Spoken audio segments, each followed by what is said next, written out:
मेरे दोस्तों, बचपन में आपके माँ बाप आपको बहुत बार चीज़ें करने से मना करते थे। जैसे आपके माँ बाप आपको बोलते होंगे कि बेटा 7 बजे से पहले घर आ जाओ, या आपके माँ बाप बोलते होंगे बेटा लड़ाई झगड़े मत किया करो, या आपके माँ बाप बोलते होंगे कि ज़िंदगी में लोगों की मदद किया करो। और आप ये सुनते हो एज अ चाइल्ड और आपको लगता है कि क्यों करना ये, क्योंकि अपन सब तो दिल से रेबल ही है। तो हम लोग सोचते हैं यार ये सब क्यों करना होता है, और हम लोग ये सब रूल्स ब्रेक करने की कोशिश करते हैं और उसमें हमें मज़ा आता है। तो इस बात को अभी ज़रा ध्यान में रखो, क्योंकि इसी बात को मैं लास्ट में वीडियो के फिर से इस टॉपिक को टच करने वाला हूँ। पर उससे पहले मैं आपको बताना चाहता हूँ कि इस न्यू ईयर से जस्ट पहले क्या हुआ था। ये देखो दोस्तों, मैं गया था चाय पीने।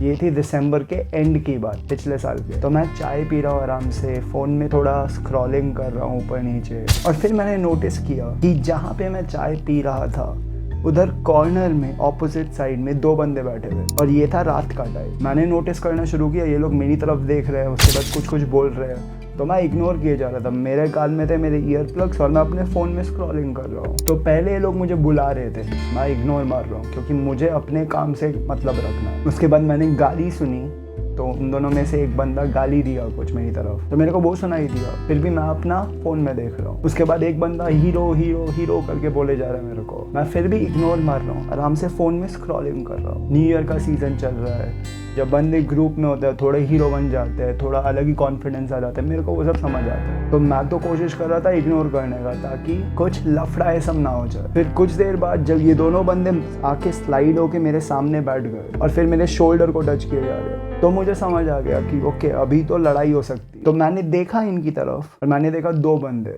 और मुझे देख के पता चल गया ओके इनको तो मैं मार सकता हूँ अगर लड़ाई शुरू हुई तो। फिर तो इनकी तरफ देख के मैंने फिर से अपना स्क्रॉलिंग करना शुरू किया।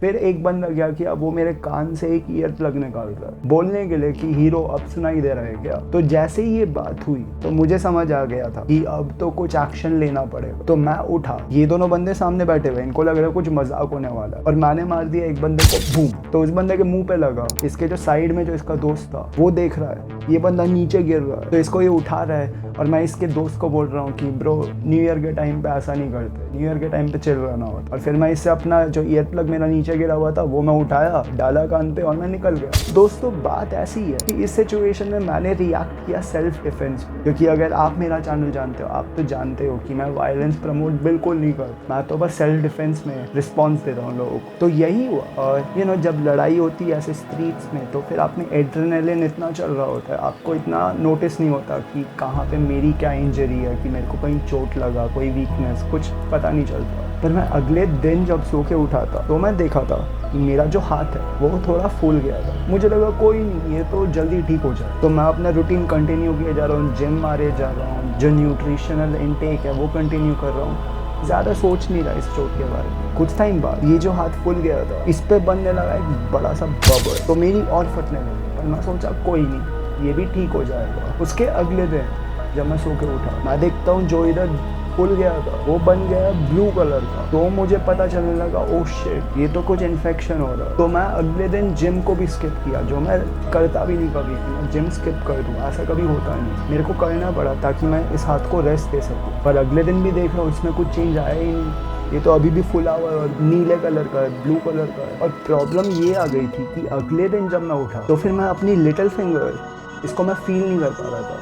मतलब कि जब आप चाहो, जैसे मैं चाहूँ तो इस फिंगर को ऐसे हिला सकता हूँ। उस टाइम पे हो गया था कि लिटिल फिंगर को मैं ट्राई कर रहा था ऐसे मूव करने का, पर वो हो ही नहीं रहा था। तो जो मेरे ब्रेन के रिसेप्टर सिग्नल दे रहे थे वो सिग्नल ये इसके पास आ ही नहीं रहा, या अगर आ रहा था तो ये रिस्पॉन्ड नहीं कर रहा था। तो फिर मुझे समझ आने लगा कि यार ये तो बड़ी प्रॉब्लम है, कि ये ब्लू हो गया है, इन्फेक्शन हो गया होगा शायद से, ऊपर से ये मूव नहीं कर रहा जैसे मैं चाहता हूँ। तो मैं गया डॉक्टर के पास, मैं डॉक्टर को बोला डॉक्टर मेरी तो फट रही है, ये तो मेरा उंगली काम नहीं कर रहा, ये ब्लू हो गया, फूल गया। डॉक्टर भी देख के हैरान कि ये क्या हो गया, अभी क्यों आ रहे हो हॉस्पिटल, पहले आना था।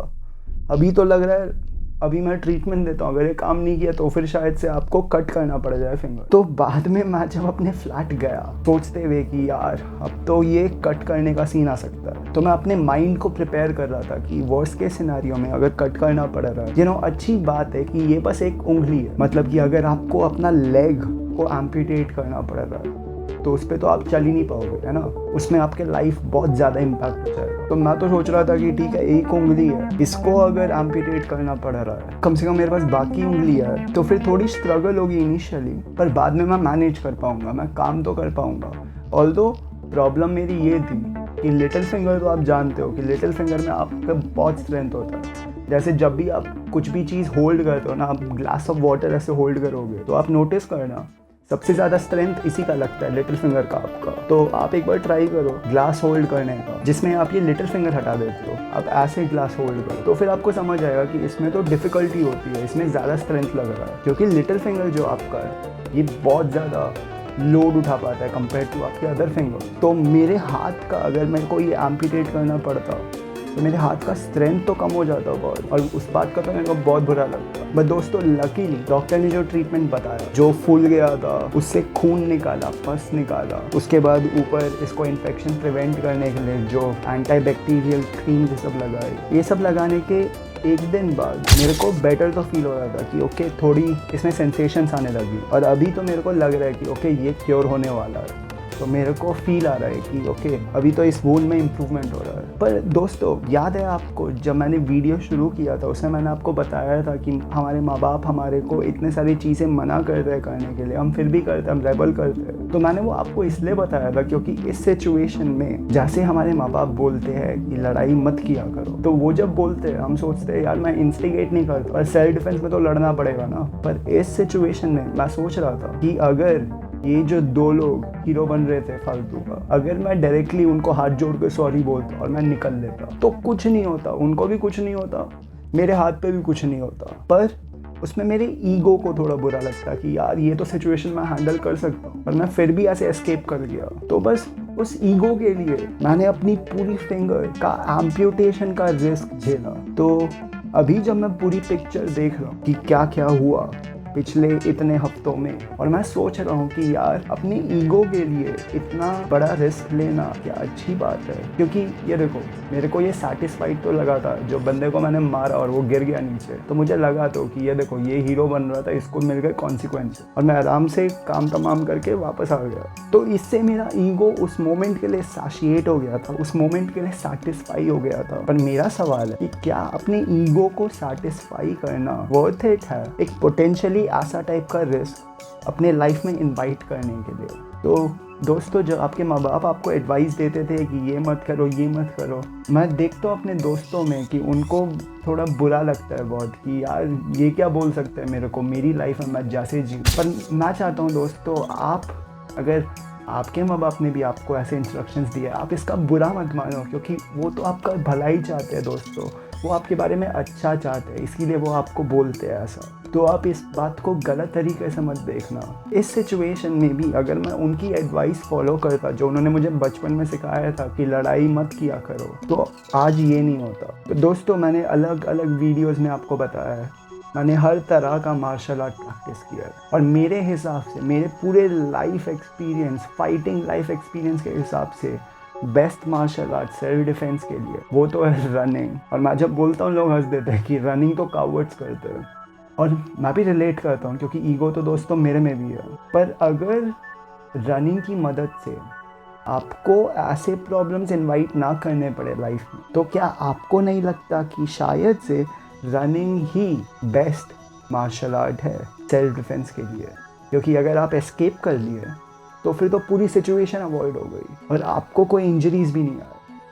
तो इसीलिए नेक्स्ट टाइम जब मैं ऐसे सिचुएशन में आऊँगा, मैं तो कोशिश करूँगा डायरेक्टली एस्केप करने का इंस्टेड ऑफ रिटेलिएशन। और ये मैं बोल रहा हूँ जो इतने सारे फाइट्स में रह चुका हूँ।